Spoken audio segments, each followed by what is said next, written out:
हाँ जी। आज हम लोग बात करने वाले हैं सर्च के बारे में। सर्चिंग आपने पढ़ी थी ना कि सर्च करना क्या होता है, to find an element from list, to find location actually. ठीक है, किसी भी आइटम जिसे हम ढूंढना चाहते हैं अपनी लिस्ट में, उसकी लोकेशन हम अपनी लिस्ट में ढूंढते हैं, तो वो जो प्रोसेस होता है उसको हम क्या कहते हैं, सर्चिंग या सर्च कहते हैं। ठीक है, सर्च जो होती है हमारी दो तरह की होती है, एक होती है लीनियर सर्च, दूसरी होती है बाइनरी सर्च। ठीक है, आज अभी मैं आपको लीनियर सर्च के बारे में बताने वाली हूँ, फिर बाइनरी सर्च के बारे में नेक्स्ट उसमें बताऊँगी। ठीक है, तो जो सर्च होती है, जब हम लोग सर्च की बात करते हैं ना, लीनियर सर्च की बात करते हैं, कोई भी सर्च जो है टेक्निक है हमारी, उसकी कॉम्प्लेक्सिटी देखते हैं हम लोग। ठीक है, कॉम्प्लेक्सिटी का मतलब क्या होता है कि कितने नंबर ऑफ टाइम्स हम लोगों को या कितने नंबर ऑफ कंपैरिजंस करने पड़े उस एलिमेंट की लोकेशन को अपनी लिस्ट में ढूंढने के लिए। ठीक है, जैसे आपके पास में 10 सामान पड़े हुए हैं सामने, आपको वो एक कप कोई एक पर्टिकुलर सामान चाहिए, तो आप सारे सामान को एक एक करके देखोगे ना। तो जब वो एक एक करके देखते हो, मान लो आपको 5वें पोजीशन पर अब आपको जो चाहिए था सामान वो मिला है 5वें नंबर पे जाके, तो इसका मतलब आपने कितने कंपेरिजन्स किए, 5।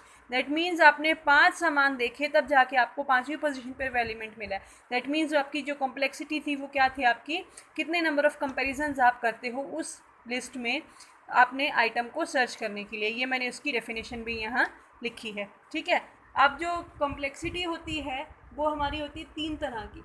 ठीक है, कौन कौन सी होती है, पहली होती है वर्स्ट केस कॉम्प्लेक्सिटी, दूसरी होती है बेस्ट केस कॉम्प्लेक्सिटी, तीसरी होती है एवरेज केस कॉम्प्लेक्सिटी। ठीक है, सबसे पहले हम लोग बात करेंगे वर्स्ट केस के बारे में। वर्स्ट केस का मतलब क्या होता है, बुरा। आप किसी लिस्ट में कुछ सामान ढूंढने गए, आपको वो सामान मिला ही नहीं, वो क्या हुआ, वर्स्ट केस कॉम्प्लेक्सिटी। क्लियर है, बड़ी सिंपल सी बात है कि आपने कोई सामान ढूंढना चाहा कहीं और वो आपको वहाँ मिला ही नहीं, तो वहाँ आपकी सर्च क्या हुई, अनसक्सेसफुल हुई। तो उसका मतलब क्या हुआ, वर्स्ट केस कॉम्प्लेक्सिटी, कि आपने सारा छान लिया, पूरी लिस्ट को देख लिया, पर आपको वो सामान नहीं मिला। ठीक है, फिर होती है best case complexity. Best case का मतलब क्या हुआ, आपने लिस्ट ओपन करी और लिस्ट में पहली ही पोजीशन पे वो एलिमेंट मिल गया जो आपको चाहिए था। ठीक है, तो आपको नंबर ऑफ कंपेरिजन्स तो कितने करने पड़े, एक ही कंपैरिजन में काम चल गया, तो वो क्या कहलाएगी, आपकी बेस्ट केस कॉम्प्लेक्सिटी, आपकी सारी मेहनत बच गई। ठीक है, तीसरी होती है एवरेज केस। एवरेज के केस में क्या होता है कि आपकी जो एलिमेंट है या आइटम है जिसे आप ढूंढने वाले हो, वो कहीं भी लिस्ट में किसी भी पोजीशन पर हो सकता है। ठीक है, तो उसे हम कहते हैं एवरेज केस कॉम्प्लेक्सिटी। अब इसके केस में हमें कैलकुलेट करना पड़ता है कि हमारी कॉम्प्लेक्सिटी कितनी आती है या कितने नंबर ऑफ कंपैरिजंस हमें परफॉर्म करने पड़ते हैं। ठीक है, तो उसके लिए ये क्या कहता है, सपोज अब हम मान के चलते हैं पी एक प्रोबेबिलिटी है। ठीक है, अब आप लोग जो डाइस खेलते हो, लूडो खेलते हैं ना हम लोग, तो लूडो में डाइस होता है, वो डाइस खेलते हो, तो उसमें आपकी प्रोबेबिलिटी होती है कि आप उस डाइस को थ्रो करोगे तो कभी 1 आएगा, कभी 2 आएगा, कभी 3 4, इस तरह से 5, 1 से लेकर के 6 तक आ सकते हैं।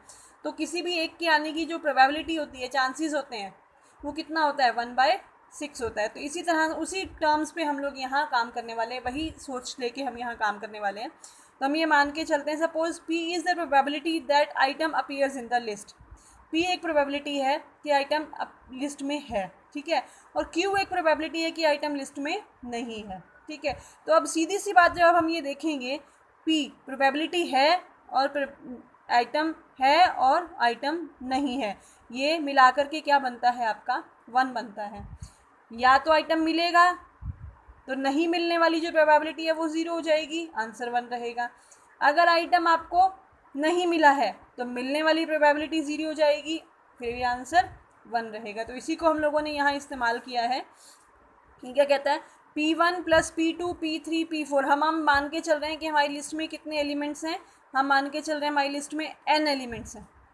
ठीक है, तो फर्स्ट पोजीशन पे मिलने की प्रोबेबिलिटी कितनी है, P1।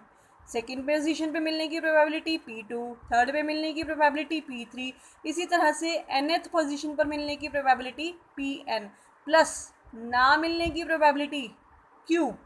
ठीक है, ये सारा कुछ मिल करके क्या बनता है, 1 बनता है। अभी मैंने यहाँ बताया आपको, इतनी चीज़ क्लियर है। उसके बाद तब एवरेज नंबर ऑफ कंपेरिजन्स कैसे कैलकुलेट कर सकते हैं आप लोग, एफ एन से हम लोग उसको फाइंड आउट करते हैं, फंक्शन ऑफ एन। ठीक है, पहले पोजीशन पर ढूंढेंगे तो कितने नंबर ऑफ कंपेरिजन्स होंगे, एक नंबर ऑफ कंपेरिजन्स, उसको किससे मल्टीप्लाई किया आपने, वहाँ मिलने की प्रोबेबिलिटी से।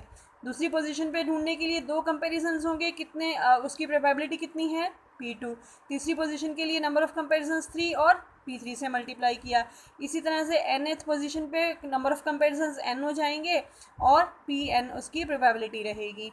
और ना मिलने की प्रोबेबिलिटी मतलब सारी लिस्ट आपने देख डाली ना, n+1th पोजीशन पे पहुंच गए इसका मतलब, ठीक है।